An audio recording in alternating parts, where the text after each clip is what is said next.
Dipersilahkan Pak Ketua. Terima kasih. Assalamualaikum warahmatullahi wabarakatuh.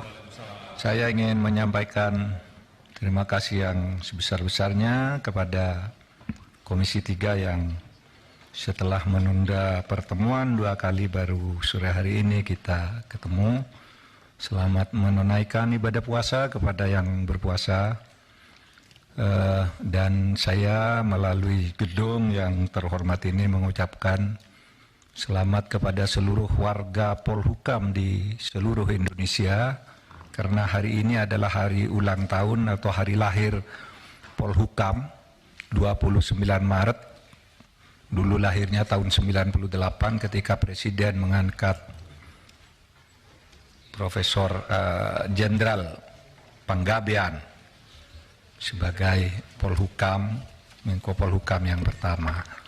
Saudara, selain itu saya ingin menyampaikan bahwa kedudukan DPR dan pemerintah ini sejajar.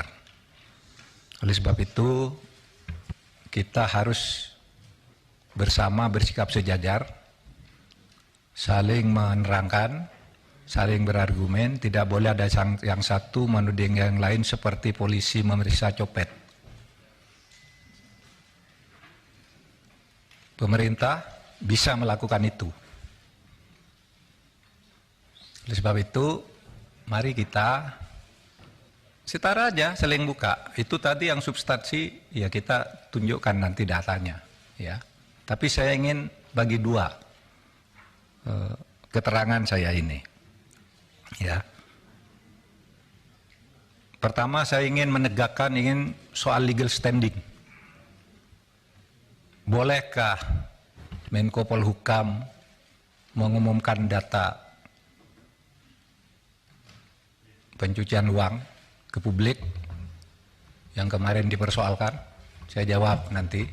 Lalu yang kedua nanti substansi tadi yang menyangkut yang sudah tadi dijelaskan oleh Ibu Sri Mulyani, sahabat saya yang sangat baik. Saya kira salah seorang menteri yang terbaik di kabinet, sehingga harus saya bantu dengan sebaik-baiknya. Saudara sekalian, saya mengumumkan kasus itu, saudara, adalah sifatnya agregat. Jadi perputaran uang tidak menyebut nama orang, tidak menyebut nama akun. Itu tidak boleh. Agregat, bahwa perputaran uang dari sekian ratus orang itu 249 T. Agregat. Ya. Saudara, yang disebut namanya hanya yang sudah menjadi kasus hukum. Seperti Rafael, Angin Prayitno, dan mungkin ada nama yang memang sudah menjadi kasus hukum, tetapi kasus hukum pidananya, kasus pencucian uangnya, saya Anda mau diinterupsi lah, interupsi itu urusan Anda. Masa orang ngomong diinterupsi, nantilah Pak. Saya kan tadi sudah bilang, pakai interupsi tidak selesai-selesai kita ini. Lalu nanti saya yang interupsi dituding-tuding lagi. Saya tidak mau. Artinya kalau begitu, misalnya saya membantah lalu di sini ada berteriak, keluar, saya keluar. Saya punya forum. Saya setiap kesini dikoroyok, belum ngomong sudah diinterupsi, belum ngomong yang interupsi. Waktu kasus itu juga, waktu kasus Sambo, belum ngomong sudah diinterupsi, dituding-tuding, suruh bubarkan. Jangan begitu dong. Mati ya mic-nya. Pak Mahfud, kita teruskan aja dulu yang interupsi biaran. Oh oke, nanti ntar dibenerin. Lah tapi sedong. Tapi sebelah sini hidup mic-nya ini. Nyala. Silakan Bapak. Amis Bakum kemarin Kalau mic-nya mati gimana saya ngomong? Ini hidup Pak Mahfud. Jangan-jangan disabotase ini. Enggak. Kalau mau buka-buka, ayolah. Di sini ada yang bisa dibuka, ada yang agregat, nggak bisa nyebut nama. Kalau menyebut nama, jangan-jangan ada orang yang di sini juga. Di ruangan sana, jangan-jangan orang yang ada nama sini. Tapi kalau mau buka-buka, ayo. Loh, nah ini kedengaran enggak? Kedengaran. Kedengaran sana. Makanya. Baik. Ya.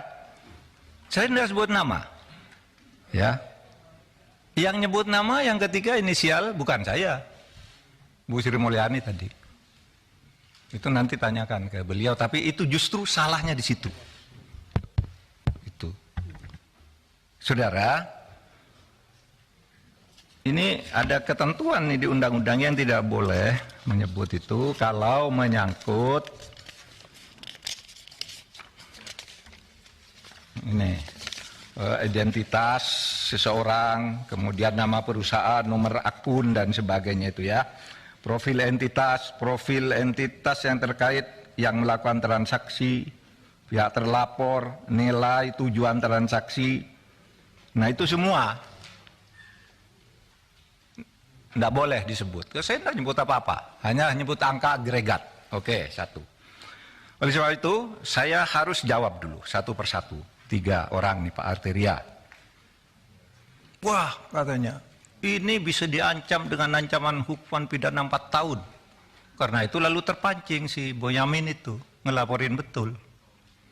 Meskipun dia guyon sebenarnya. Biar yang dipanggil itu menjelaskan, katanya biar Pak Arteria. Dia mati dipanggil oleh polisi karena ada laporan, lalu apa salahnya? Itu kata si Pak Boyamin. Begini, saudara, apa dasarnya melapor ke ketua? Loh, saya ketua, jadi dia boleh lapor, boleh saya minta. Loh, kamu kan ke Pak Harto, ke Pak Presiden, kenapa lapor ketua? Ya memang kenapa saya ketua diangkat oleh Presiden, ada SK-nya. Terus untuk apa ada ketua, ada komite? Kalau tidak lapor, kalau saya tidak boleh tahu. Itu satu. Ya.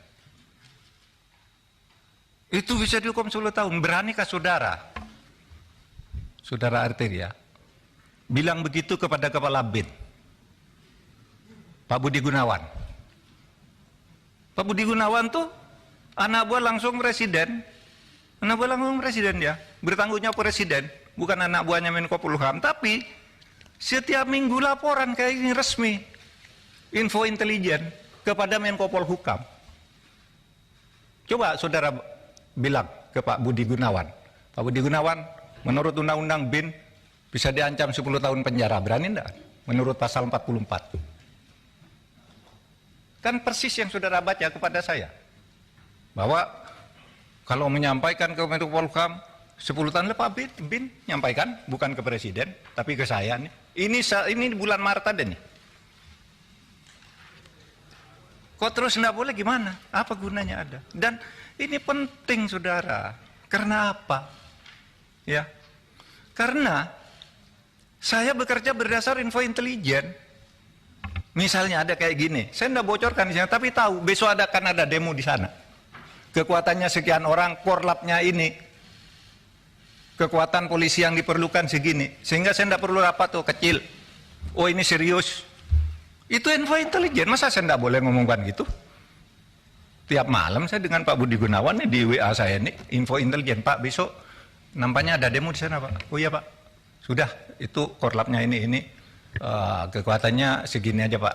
Cuma cukup di Polsek, cukup di Polres atau harus di Mabes. Kalau sudah perlu Mabes, saya undang rapat. Dan itu info intelijen, masa tidak boleh? Lalu mau dihukum 10 tahun, Pak Budi Gunawan, tugas dia bukan wahan Menko Polhukam, tapi selalu ngelapor resmi malahan kepada saya. Ya. Nah oleh sebab itu, saudara, dan ini sudah lakukan banyak nih. Kok saudara baru ribut sekarang? Nih, umumkan dan saudara diem aja sejak dulu nih. Kita yang mengumumkan kasus Indosuria. Yang sampai sekarang bebas di pengadilan, kita tangkap lagi. Karena kasusnya banyak. Itu kan PPATK, kok baru ribut soal ini? Lukas NMB, ketika ditersangka ngamuk-ngamuk, rakyatnya turun, saya panggil PPATK, umumkan, uangnya di freeze. Kalau tidak begitu, Anda bisa ditangkap dia. Kita tahu dari Mbak Intelkam Polri misalnya, itu gimana di Papua? Menurut Intel, Pak, nasinya, cateringnya setiap hari turun, itu sudah tidak ada kekuatannya. Itu kan Intel, masa tidak boleh? Nah, oleh sebab itu, saudara, jangan gertak-gertak. Saya bisa gertak juga, saudara. Bisa dihukum menghalang-halangi penyidikan penegakan hukum. Iya. Dan ini sudah ada yang dihukum 7,5 tahun, namanya Verdik Yunandi. Ya kerja-kerja kayak saudara itu. Orang mau mengungkap, dihantam. Mengungkap, dihantam. Ingat kan? Itu. Saya bisa. Saudara menghalang-halangi penegakan hukum. Itu Verdik Yunandi. Masih ada itu. Saya sama saudara kan kerjanya dengan Februari, melindungi Setia Novanto kan, nggak boleh dia ini, lalu laporkan orang, semua orang dilaporin sama dia. Ya kita bilang ke KPK itu menghalang-halangi penyidikan, menghalang-halangi penegakan hukum, tangkap. Jadi jangan main ancam-ancam begitu, kita nih sama, saudara. Oleh sebab itu, saudara, saya ingin menegaskan itu kepada Pak Arsul. Harap jangan dipotong. Pak Arsul bicara kewenangan. Menurut Perpres kewenangan Polhukam itu A, B, C, D. Tidak berwenang mengumumkan. Loh, saya tanya, apa dilarang mengumumkan? Kalau tidak berwenang, apa dilarang? Kalau di dalam hukum itu sesuatu yang tidak dilarang itu boleh dilakukan. Anda dari pesantren nih, saya bacakan dalilnya. Wal aslu fil uqudi wal muamalah as-sah hatta yaqumu dalilun alal batalani wa tahrim. Pimpinan, izin pimpinan. Boleh bicara? Nanti dulu. Menurut saya biarkan gini, menjelaskan dulu dong. Nanti gini. Bicara. Saya mohon izin ke pimpinan. Boleh gak saya bicara? Nanti dulu. Oke, nanti dulu. Silakan. Jadi setiap urusan itu kalau tidak ada larangan, boleh, kecuali sampai timbul hukum yang melarang. Itu pesantren kan? Dalil di pesantren waktu kecil udah menghafal kayak gini. Nanti kalau di dalam hukum umum, saya katakan juga sekarang ke Pak Beni, pertanyaannya kok seperti polisi. Menko boleh ngomongkan apa enggak? Begini Pak, kalau boleh apa tidak? Begini kalau substansi, boleh apa tidak? Jawab iya atau tidak. Kan tidak boleh tanya begitu. Itu. Harus ada konteksnya dong. Sudah bilang, boleh. Boleh katanya. Ini yang saya lihat. Kalau boleh sebutkan pasalnya, boleh kok harus ada pasalnya. Kalau boleh itu tidak perlu pasal. Misalnya saya tanya ke Pak Beni, boleh tidak saya ke kamar mandi sekarang? Boleh, mana pasalnya? Tidak ada, karena boleh. Kalau dilarang baru ada pasalnya. Di mana dalilnya? Nah sekarang bukan bahasa Arab, bahasa Latin. Nolum delictum nola punasine previa lege punali. Ini dalam hukum pidana. Tidak ada satu kesalahan, tidak ada sesuatu yang dilarang itu sampai ada undang-undang yang melarang lebih dulu. Ini tidak dilarang kok. Lalu ditanya kayak copet aja. Memang siapa? Pak Mahfud. Ya. Jadi ini Pak Mahfud menjawab apa yang diungkapkan oleh Pak Arsul, Pak Arteria. Nanti habis ini Pak Beni berarti kalau gitu ya? Iya tadi sudah. Oh, udah? Iya Pak Beni yang bertanya sewenang-wenang. Jadi teman-teman, sebentar Pak Mahfud, supaya dalam rapat ini apa yang mungkin seminggu terakhir penyampaian di publik dan rapat yang kemarin sudah disampaikan oleh Komisi 3, ini Pak Mahfud menyampaikan juga klarifikasi tentang terkait apa yang sudah teman-teman ungkap. Jadi berikan ruang Pak Mahfud untuk mengklarifikasi. Nanti setelah Pak Mahfud menyelesaikan, teman-teman silakan untuk menyampaikan hal terkait apa yang disampaikan Pak Mahfud. Silakan Pak Mahfud. Ya, saya kira sudah begitu aja. Ya. Nah karena sering di DPR ini aneh. Kadang-kadang marah-marah gitu, nggak taunya Markus dia. Marah ke Jaksa Agung, ngomong itu, nantinya datang ke kantor Kejaksaan Agung, titip kasus. Pimpinan, mohon dicatat ya. Saya interupsi pimpinan. Interupsi pimpinan. Saya kira ini tidak relevan. Silakan. Interupsi pimpinan. Ya. Silakan Pak Habib, silakan. Apa? Saya kebetulan pimpinan Mahkamah Silakan. Kehormatan Dewan, pimpinan. Ini konten Saya minta parlemen Pak ini. Mahfud, apa memang benar ada data yang soal Markus anggota DPR, disampaikan saja sekarang. Nanti Saya sampaikan kami sekarang. lanjuti. Ya. Disampaikan saja. Ingat peristiwa di Kampung Maling, Ustadz di Kampung Maling. Saya kira saya sama Pak Beni masih ada di sini. Ya. Kan saya tadi nyebut DPR, nggak nyebut saudara. Pada waktu itu, Jaksa Agung Abdurrahman Saleh dicecar habis-habis, ditanya seperti ini, dibilang, Bapak ini seperti Ustadz di Kampung Maling, Bapak baik, tapi di lingkungan Bapak jelek. Ya kan, ingat kan? Itu tanggal 17 Februari 2002. Berarti bukan di periode ini, Pak Mahfud. Bukan. Oh, bukan kewenangan saya. Ya, tapi lihat fenomenanya. Nanti Oke. saya tunjukkan. Alhamdulillah. Ya. Tahu-tahu apa enggak? Sidangnya Di periode ini ada nggak? Kenapa? Di periode ini ada nggak yang Markus anggota DPR? Saya tidak akan nyebut itu. Saya memberi contoh di DPR ada yang seperti itu. Enggak. Ada nggak, Pak? Enggak, saya Oh. enggak berhak, enggak wajib menjawab saudara. Kalau ada sih kita tidak lanjuti, Pak. Nanti saya beritahu saudara. Sekarang Pak jangan nanti, Pak. Kalau Enggak. sekarang ada datanya enggak diunjuk. Enggak mumpung terbuka. Saya terbuka sekarang. Waktu itu Pak Jaksa Agung tahu enggak? Yang Nah, itu marah waktu- itu ada. Periode waktu itu, yang periode sekarang ada atau tidak? Pak Habib, begini, teman-teman Pak Mahfud, untuk menyelesaikan Sebentar, Pak pimpinan. Ini juga nggak bisa dibiarkan terlalu jauh begini. Ini kan Nggak, pimpinan yang ganti nih, pimpinannya ganti. Sebentar. Ini gini. Pimpinan ganti. Teman-teman, Lu yang bener, Ron. Teman-teman. Lu ingetin tuh, lu yang bener, Ron. Dari saya selesaikan dulu saya ya.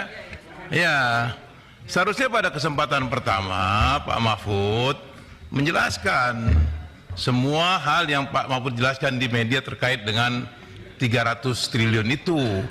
Bukan menjawab satu persatu apa yang terjadi antara Komisi 3 dengan PPATK dalam rapat beberapa hari yang lalu. Kan gitu. Itu Pak Mahfud juga pernah di DPR. Kan Pak Mahfud tahu bagaimana dinamika yang terbangun dalam rapat-rapat di DPR. Sebentar, saya belum selesai. Saya kan nggak potong Pak Mahfud ngomong tadi.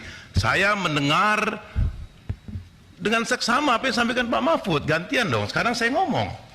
Ya, saya kira kalau Pak Mahfud melakukan cara seperti yang kita dengarkan tadi, kan Pak Mahfud menjudgment teman-teman. Lepas dari itu benar salah itu nanti kita bisa uji. Tetapi rapat kita hari ini bukan untuk itu. Rapat kita hari ini untuk mengklarifikasi kontroversial yang sudah terlanjur berkembang di masyarakat terkait dengan 300 triliun itu. Tidak satu pun poin dari awal Pak Mahfud menyampaikan penjelasan Pak Mahfud dalam rapat ini yang terkait dengan soal itu. Satu-satu Pak Mahfud mengomentari jalannya rapat antara kami dengan PPATK, khususnya yang disampaikan oleh Terry, yang disampaikan oleh Saudara Arsul dan Saudara Beni. Ini kan jadi lari dari maksud dan tujuan rapat kita pada hari ini. Oke. Dan pimpinan juga punya kewenangan untuk menjaga lalu lintas rapat ini agar berlangsung sesuai dengan apa yang kita inginkan, gitu loh. Saya kira itu. Saya belum berkomentar terlalu jauh, tapi kira-kira rapat ini harus berjalan sesuai dengan tata tertib yang berlaku di DPR. Terima kasih Pak Mulfahri. Pak Mulfahri dan teman-teman, namanya kita mengundang rapat yang bersangkutan sebagai Ketua Komite Nasional dengan kontroversi yang ada. Tapi kalau akhirnya yang bersangkutan menjelaskan dulu dengan apa yang terjadi, dengan mengklarifikasi yang terjadi belakangan terakhir, tidak salah sebenarnya.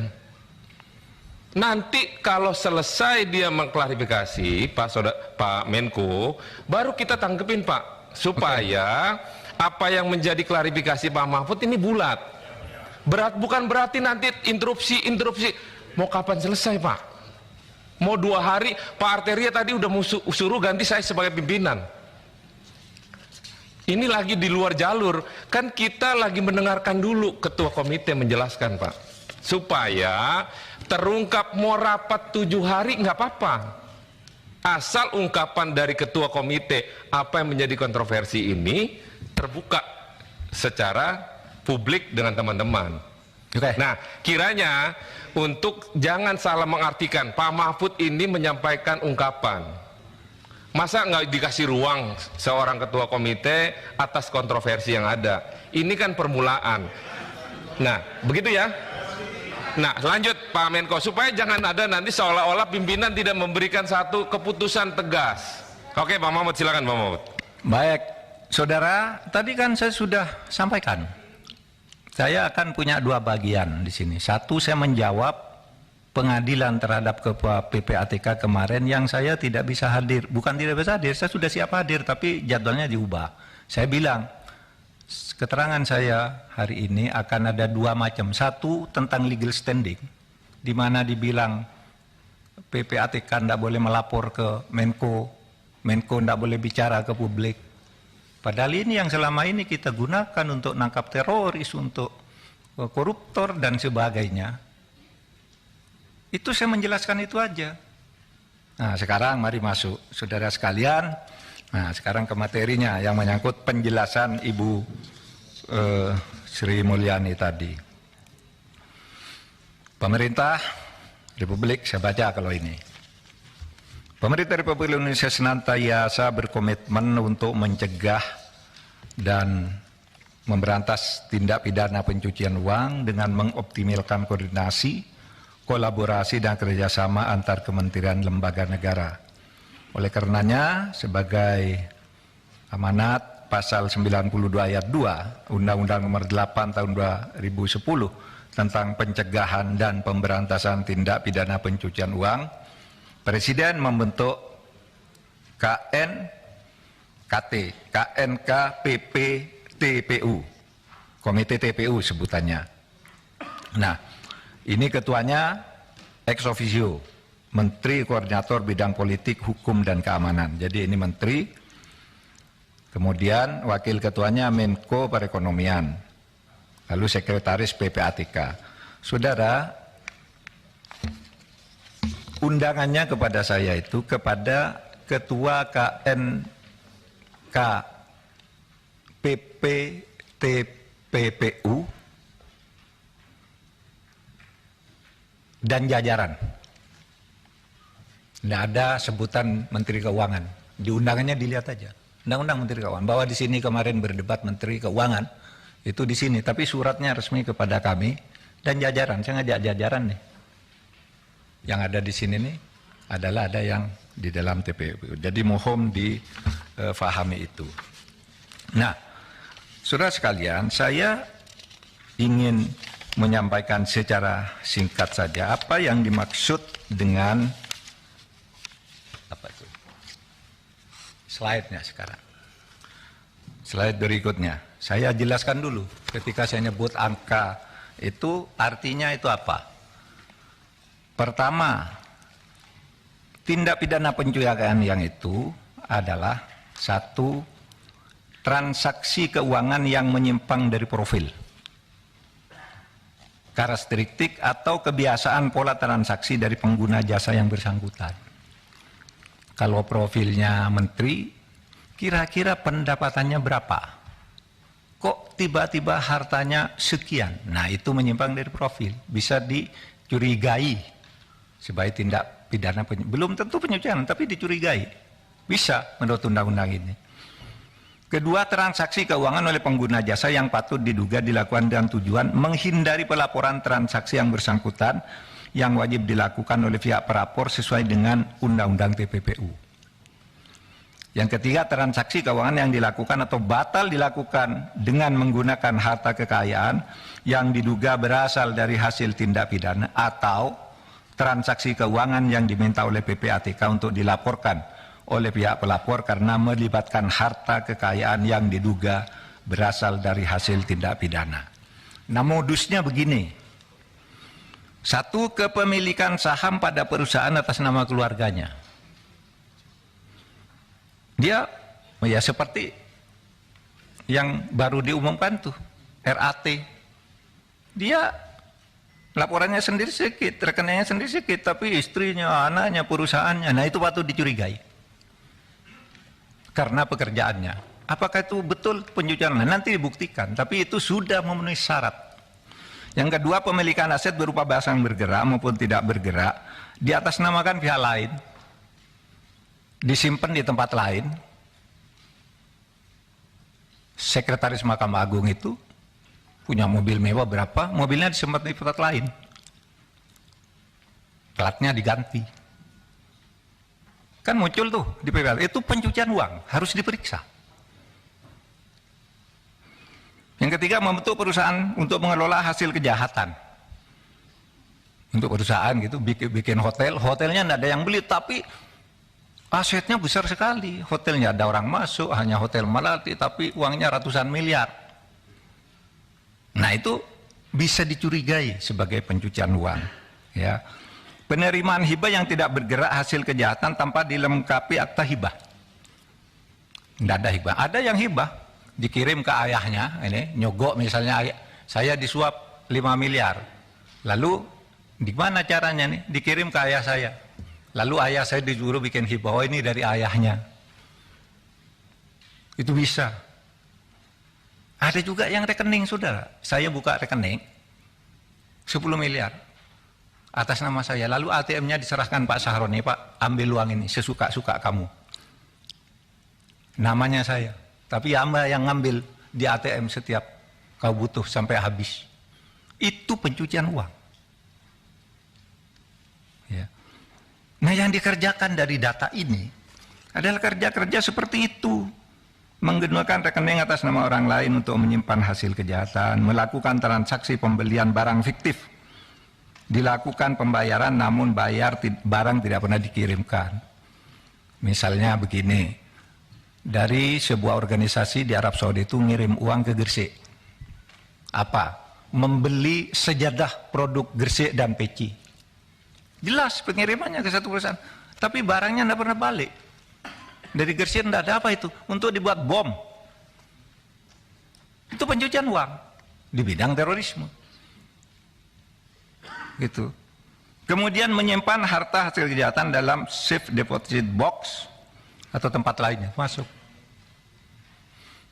Nah, saudara, dengan mengerti ini, maka saudara sekarang saya masuk ke dalam substansi perkaranya. Saudara, dari keterangan Bu Sri Mulyani tadi,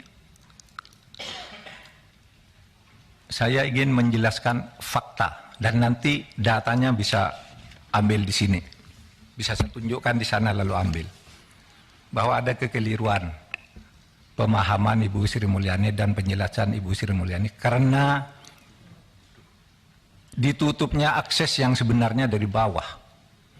Sehingga apa yang beliau jelaskan tadi itu adalah data yang diterima tanggal 14 ketika bertemu dengan Pak Ivan. Sehingga disebut yang terakhir itu, yang semula ketika ditanya oleh Bu Sri Mulyani itu, ini apa kok ada uang 189?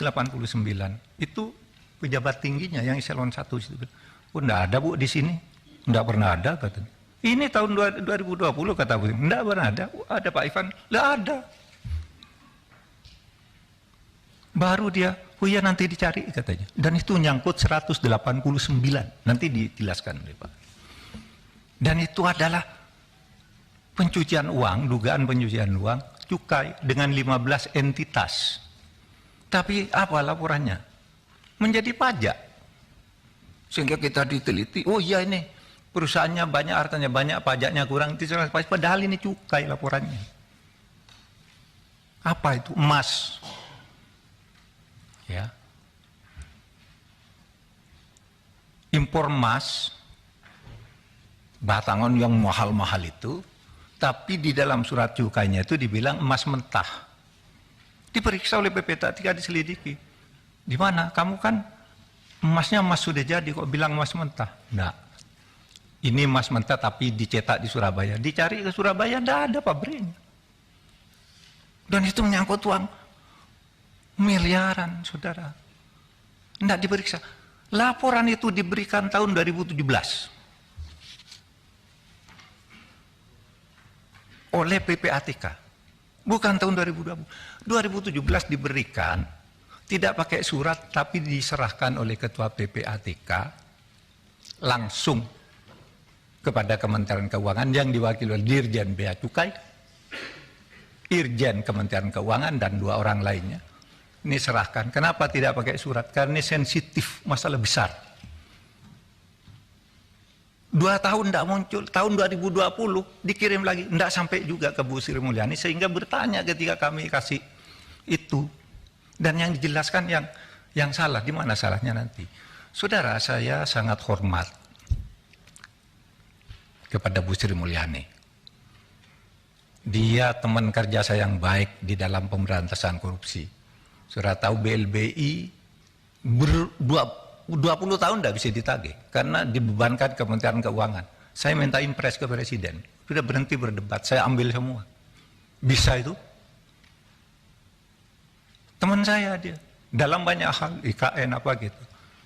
Kalau saya kagum, kalau di kabinet menerangkan masalah apapun yang boleh bisa menjadi sederhana bagi dia anggaran negara. Sehingga saya percaya dia Menteri Keuangan terbaik, tetapi akses dari bawah tidak masuk. Sehingga saya sampaikan hal sebagai berikut. Data agregat. Ya, berikutnya. Halaman berikutnya. Data agregat transaksi keuangan. Nih. Transaksi keuangan yang 349 triliun itu dibagi ke dalam 3 kelompok. 1, transaksi keuangan mencurigakan di pegawai Kementerian Keuangan. Kemarin Ibu Sri Mulyani di Komisi 11 menyebut hanya 3 triliun. Yang benar 35 triliun. Ya, nanti dia nanti Anda datang, nanti Anda ambil. Kemudian transaksi keuangan mencurigakan yang diduga melibatkan pegawai Kementerian Keuangan. Itu besarnya 53 triliun. Plus sekian. Kemudian transaksi keuangan terkait kewenangan Kementerian Keuangan sebagai penyidik tindak pidana asal dan TPU yang belum diperoleh data sebesar 260,1 triliun, sehingga jumlahnya 349 triliun fix. Nanti kita tunjukkan suratnya. Nah, ketika ditanya Bu Menterinya kaget karena tidak masuk laporannya. Karena yang menerima surat by hand itu, ya orang yang ada di situ yang bilang ke Bu Sri Mulyani, Bu, udah ada surat itu loh. Kata PPATK, ini suratnya. Baru dijelaskan tapi beda. Ini laporannya pencucian uang di bidang bea cukai, lalu yang dihitung pajaknya sedikit dong. Tadinya. Berapa yang terlibat nih? Nih. Yang terlibat di sini, jumlah entitasnya itu dari Kementerian Keuangan 491 orang. Jangan bicara Rafael misalnya. Rafael sudah ditangkap, selesai loh. Di laporan ini ada jaringannya, bukan Rafaelnya. Rafael selesai sudah ditangkap itu kan pidananya, bukan tindak pidana pencucian uang. Kalau saya ketangkap korupsi, loh, istri saya, anak saya, ayah saya, apalagi perusahaan cangkang gitu. Kan banyak itu entitasnya. Nah, yang kasus 189 itu saudara adalah ya itu untuk 15 entitas tapi hanya dikeluarkan 1 entitas. Padahal di laporan kami 15 nih, ini, lalu diambil 1, ini sudah selesai pajak katanya. Nanti dicek, saudara. Ya. Jadi di situ, ya. Kenapa 200? Betul 200 yang sampai ke Kementerian Keuangan. Karena yang 100 itu disampaikan ke LH lain, tapi terkait dengan pajak dan bea cukai. Cuma langsung dikirim ke LHA. Jadi 300 yang terkait dengan itu. Di mana salahnya? Kan tinggal kita katakan ini ada yang diserahkan ke Kementerian Keuangan sebagai penyidik, ada yang langsung ke polisi, ke KPK, ke Kejaksaan Agung dan macam-macam. Itu uraiannya kan ada di situ. Ya. Yang ini jumlah LHA, yang Kementerian Keuangan 200, yang Kementerian Lembaga 1, kemudian kepada aparat penegak hukum 99, tapi itu semua terkait dengan pajak dan cukai. saudara. Jadi jumlahnya 349.874. 187. Nah. Iya, tetapi supaya diingat ya, bahwa ini agregat. Saya tidak mau menyebut. Kalau bukan agregat, itu sebabnya sebenarnya saudara, halaman berikut. Karena pengertian ini, pada tanggal 20 Maret, kami bersepakat dengan Menteri Keuangan untuk tidak ribut-ribut. Karena kesepakatannya begini, Kementerian Keuangan akan melanjutkan untuk menyelesaikan semua LHA. Waktu itu sudah oke. Yang diduga TPPU dari PPATK, baik menyangkut pegawai Kementerian Keuangan maupun pihak lainnya. Seperti yang telah dilakukan oleh Dirjen Pajak yang telah berhasil. Malah kami mengatakan, dari banyak itu kami menemukan Menteri Keuangan itu sudah berhasil mengembalikan 7,0 triliun ya, untuk pajak, ya karena dihitung pajak. Jadi hitung pencucian uang, 7,8 triliun untuk pajak, dan dari bea cukai masuk 1,1 triliun menjadi 8,11 triliun. Yang kembali dari laporan-laporan 349 ini. Sekali lagi 349 itu saya diminta menjelaskan betul-betul oleh Presiden, jelaskan kepada rakyat melalui gedung DPR bahwa TPPU itu artinya itu. Beda dengan korupsi. Nah orang tidak ngerti bedanya, lalu Menteri Keuangan korupsi itu tidak ada. Ini laporan TPPU. Saya yakin Bu Sri Mulyani itu, saya tahu betul. Gitu. Sampai dia nangis di televisi, diwawancarai Rossi, diwawancarai Andi Noya. Nangis, saya tahu dia hatinya hancur. Dia bilang akan saya perbaiki ini anu. Ya saya tambah datanya. Kok alun tuh begitu? Kok mulanya 56? Jadi 500, sesudah dihitung itu, saya minta coba kasihkan saya lagi semuanya, agregatnya. Nah itulah yang saya kirim ke Bu Sri Mulyani. Jadi tidak benar kalau Bu Sri Mulyani baru menerima tanggal sekian, enggak. Nanti saya kasihkan pada saudara, ada daftarnya. Yang pertama itu tanggal 10 Juni tahun 2009. Sampai 300. Sampai 300 saudara. Yang terakhir itu 11 Januari 2003. 300 itu. Rinciannya tadi. 200 Kementerian Keuangan, ya, 1 KL, yang 1 ini. Yang non ASN tadi banyak loh. 570 yang terlibat. Nah, itu pencucian uang. Nah, saudara, tentu Komite TPPU akan melakukan evaluasi terhadap LHA yang diduga TPPU dan telah dikirimkan PPATK kepada APH untuk mengoptimalkan penerapan Undang-Undang Nomor 8 Tahun 2010. Jadi kita optimalkan. Nah, saudara sekalian, saya nanti ingin minta waktu sedikit saja untuk dijelaskan oleh saya. Tolong ini ditayangkan nih, yang penyerahan surat-surat sejak tahun 2009 dilewatin aja.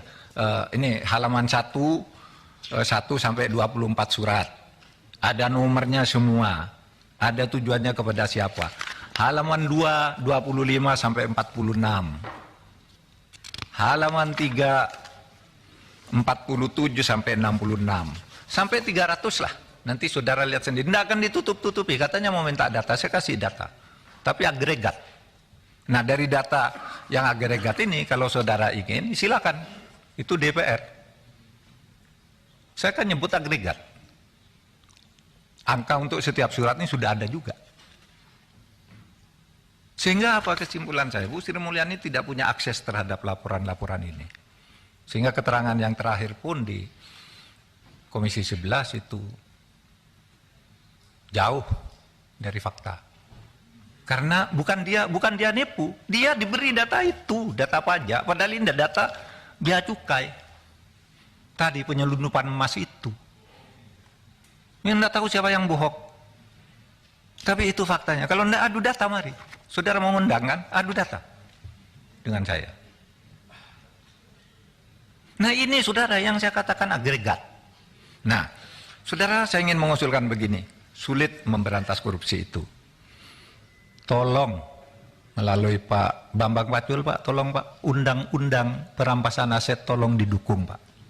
Biar kami bisa ngambil begini-begini ini Pak. Tolong juga pembatasan belanja uang kartal didukung Pak. Karena orang korupsi itu Pak, nurunkan uang dari bank 500 miliar dibawa ke Singapura, ditukar dengan uang dolar, lalu dia bilang ini menang judi karena di Singapura judi sah. Lalu dibawa ke Indonesia sah. Padahal itu uang negara Pak. Itu pencucian uang Pak. Nah sekarang mari kita batasi kalau belanja 100 juta Anda keluarkan dari bank mana, kirim ke bank mana. Jangan dari orang bawa koper tuh, yang satu kopernya berisi kertas, yang satu berisi uang, ditukar di atas pesawat. Itu yang banyak terjadi. Nah, satu yaitu undang-undang perampasan aset. Saya kira kemarin DPR dari Komisi 3 sudah ada yang bersuara agar Presiden segera mengirimkan surpres. Tolong, kami mengajukan sejak tahun 2020 dan sudah disetujui dibalik, tiba-tiba keluar lagi ketika akan mulai ditetapkan sebagai prioritas utama. Padahal isinya sudah disetujui oleh DPR yang dulu. Pemerintah lalu memperbaiki yang dulu oleh pemerintah dengan disepakati. Kami mohon disetujui, kami akan lebih mudah. Itu seperti ngambil itu Pak. Itu pencucian uang juga tuh. Dana BLBI. Dana BLBI itu 111 triliun Pak. Nggak bisa diambil. Lalu kami minta impres Pak. Buat impres kepada saya ambil. Nggak ya berhenti berdebat. Saya ambil dulu nanti ke pengadilan kalah enggak apa-apa. Dapat sekarang ini 29,9 triliun. Ada yang kalah di pengadilan 2 tapi tidak menggugurkan hutang. Tapi ya karena pencucian uang.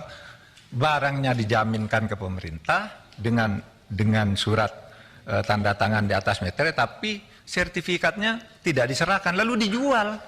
Ketika mau diambil, ketika kami sita ternyata sertifikatnya sudah dimiliki oleh anaknya.